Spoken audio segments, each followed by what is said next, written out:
arte, cinema e até rock influenciam o processo produtivo de Jader Almeida.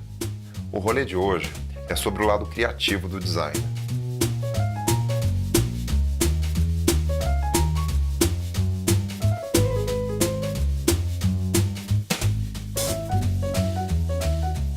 Uma senhora que demorou muito tempo para conseguir comprar umas peças, ela, enfim, tinha filhos, casaram, então ela conseguiu comprar o apartamento que ela queria, etc., de frente para o mar, e ela comprou só uma mesa e as cadeiras, e ela disse que a maior alegria dela quando acorda, olha para aquelas coisas e que aquilo se comunica com ela.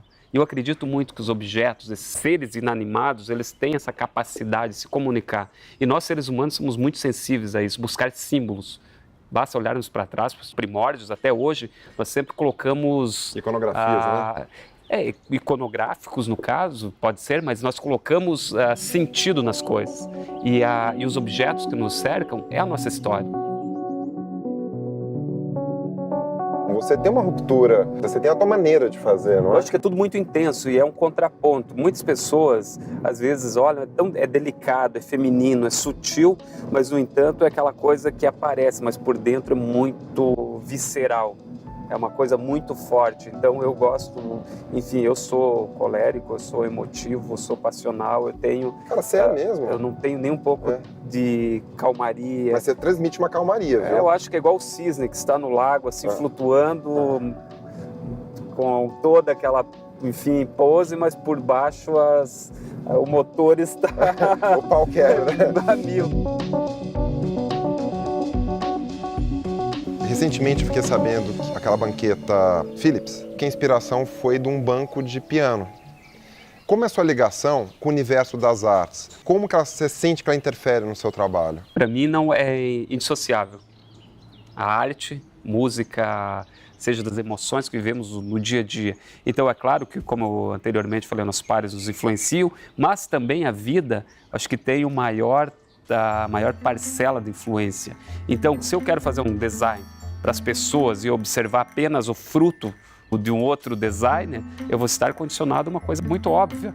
Mas agora, se eu observo as pessoas, comportamentos, culturas, o que elas pensam, e dentro disso tudo decodificar, colocar tudo como se fosse um grande funil e tirar a essência disso tudo, passar também pelo meu filtro cultural, aquilo que eu gosto, seja da música, aquilo que eu gosto seja de escultura, aquilo que eu gosto seja de ambientes que eu estou, aquilo que eu gostaria para a minha vida, é claro que vai ter as particularidades aí que entra a assinatura, a individualidade de cada produto. Então, portanto, música, cinema, literatura, isso influencia drasticamente no meu trabalho.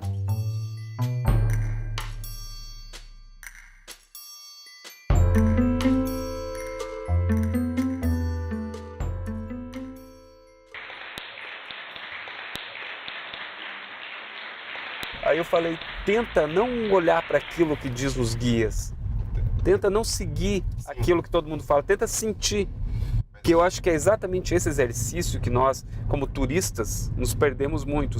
Nós vivemos com download, né?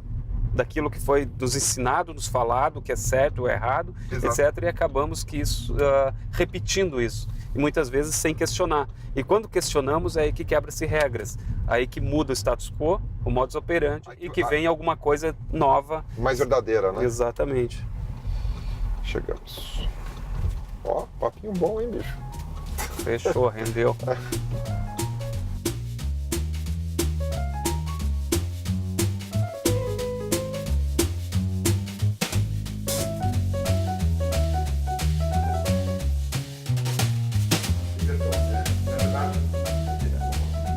Cara, é verdade que você teve uma banda de heavy metal? Então sempre foi uma coisa muito mais da paixão, aquilo que falávamos anteriormente, da atitude.